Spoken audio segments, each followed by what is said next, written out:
හොඳට ආදරය කරන්න. හොඳට ආදරය කරන්න. කරුණාවක් එක්කම. කරුණාව එක්ක ආදරය කරපුවාම කවදාවත් හානියක් කරන්න බෑ. ඇයි? කරුණාව තියෙනවා. මතකද අර මම මේ කාරණේ ඉස්මතු කරන එක හරිද වැරදිද දන්නේ නැහැ. කොළඹ විශ්වවිද්‍යාලයේ තුරංග තරඟ පිටිය ගාව හම්බෙන්න එන්න කියලා සර්ප්‍රයිස් කරන්න. බෙල්ල කපන්න. කොහොමද එහෙම කරන්නේ?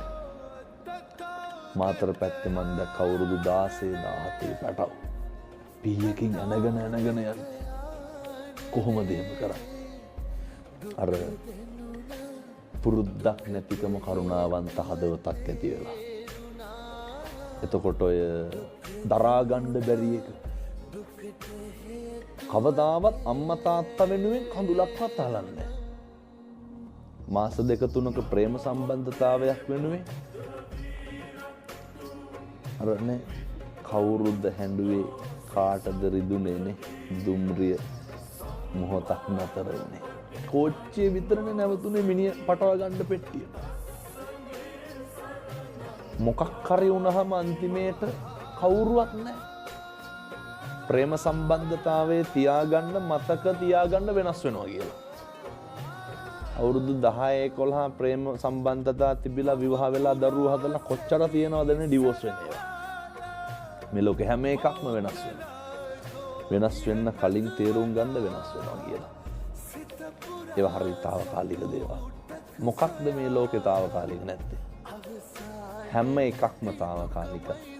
තරුණ මහත්තුරුන්ට බොහොම කරුණාවෙන් මම මේ කියන්නේ.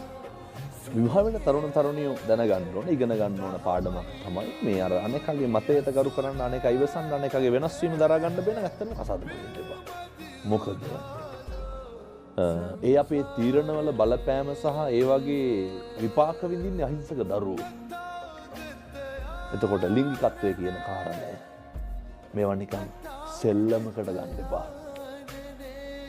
අර ලිංගික අධ්‍යාපනය කියන එක මගේ පුද්ගලික අදහස. රටකට ඕනේ. අනිවාර්යයෙන්. වෙන්නේ කොහොමද, කෙරෙන්නේ කොහොමද, ආරක්ෂිත කොහොමද, අනාරක්ෂිත කොහොමද කියන එක උගන්වන්න ඕනේ. බොහොම සතුටුයි ඔබ වහන්සේ වගේ තරුණ භික්ෂුවක් මේ පිළිබඳව විවෘතව කතා කිරීම. ඒ හින්දා මොන චෝදනාවක් සමහර විට මේකට හාමුදුරුවන්ට ගැලපෙනවද කියලා කවුරු හරි කියයි. නමුත් අපි කියන්නේ නැත්තම් කවුද මේවා කියන්නේ? ලිංගිකත්වයේ කියන එක අතිශය පුද්ගලික කාරණයක්. නමුත් ඒ තුලින් සමාජයට හානියක් වෙන්න නරකයි. එකක් ලෙඩ රෝග. අනිත් එක මේ දරුවෝ ජීවිත ළමා නිවාසවල කොච්චර දුක් විඳිනවද? අම්මගේ තාත්තගේ උණුහුම නැතුව. ඒ හින්දා අර තමන්ගේ පහත් ආසාවන් සන්තරපණය කරගන්න එපා. ඒකේ කෙලවර බොහෝ දුරට ජීවිතයක් වන්දිනවා. සමහර දරුවෝ තනි වෙනවා, පිරිඳ තනි වෙනවා, අනිත් පැත්තේ සමහර ඒ පිරිමියා තනි වෙන්න පුළුවන්. ඒකේ පීඩාව පළල කොච්චරද කියලා අපිට කියන්න බෑනේ. ජීවිත කඩා වැටෙනවා. සමහර උදවිය ඉන්නවා මේ දරුවෝ හදන එක සෙල්ලමකට කරනවා. ඒ කියන්නේ අර බැන්දොත් දරුවෝ හදන්න ඕන කියලා එකක් නැහැ.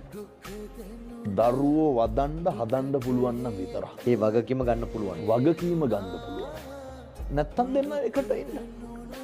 ඒකේ ප්‍රශ්නයක් නෑ. අද ඇත්තම ගොඩක් තරුණයෝ ඉන්නවද? ඉන්නවා ප්‍රශ්නයක්. ඒ කියන්නේ අර උත්සාහවත්ව මනුස්සයන් දරුවෝ කියලා කියන්නේ සම්පතක් තමයි.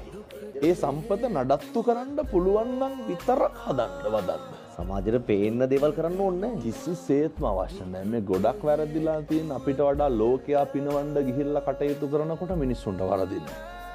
එතකොට ඔය දික් කසාද වීම බරපතල ගැටලුවක්. සීසීකඩ විසිරලා පවුල් විනාශ වෙලා විවාහයට කලින් හිතන්න ඕනේ ඒවා ගොඩක් තියෙනවා. සල්ලි ලස්සනයි. ඒ අර වචන වලින් හරඹ දක්වනව නේද? විවාහ වෙලා ඉන්නක මේ අර මොකද්ද අවදිය විවාහයට පෙර අර ප්‍රේම සම්බන්ධතාවයේ පවත්වන කාලේ ඒවා මත කසාද බඳින්න එපා.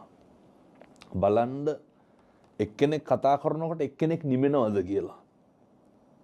නිමෙන්න එපැයි. එකට එක කියනවද නැද්ද කියන එක බලන්න. එතකොට බෝධිසත්වයෝ මුළු සංසාරෙම පතාගෙන ආවේ කවුද? යශෝදරාවිය, උත්තමාවිය. යශෝදරා දේවිය මුළු සංසාරෙම පතාගෙන ආවේ කවුද? බෝධිසත්වයෝ, සිද්ධාර්ථ කුමාරයා. කසාදේ හරි වැදගත් නිවන් දකින්න. කසාදේ හරි වැදගත් විමුක්තියට. මොකද පවුල් පන්සල් වගේ තියෙන්න එපැයිනේ. පවුල අපාය වගේ තිබිලා හරියන්නේ නැහැ. ඒ නිසා අවසාන වශයෙන් මම යෝජනා කරනවා. gedara බිරිඳටවත් දරුවෙකුටවත් ස්වාමියාටවත් තෝ කියලාවත් කතා කරන්න එපා. නිකමටවත් gedaraka කුණු හරපයක් කියන්න එපා. වරදින්න පුළුවන්. අතපසු වීම වෙන්න පුළුවන්.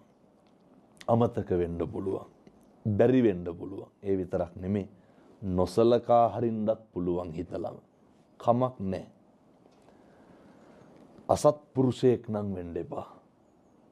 අනේකගේ තියෙන කැතකමට අනේකගේ තියෙන අසත්පුරුෂකමට අපේ තියෙන manussකම නැති කරගන්න එපා.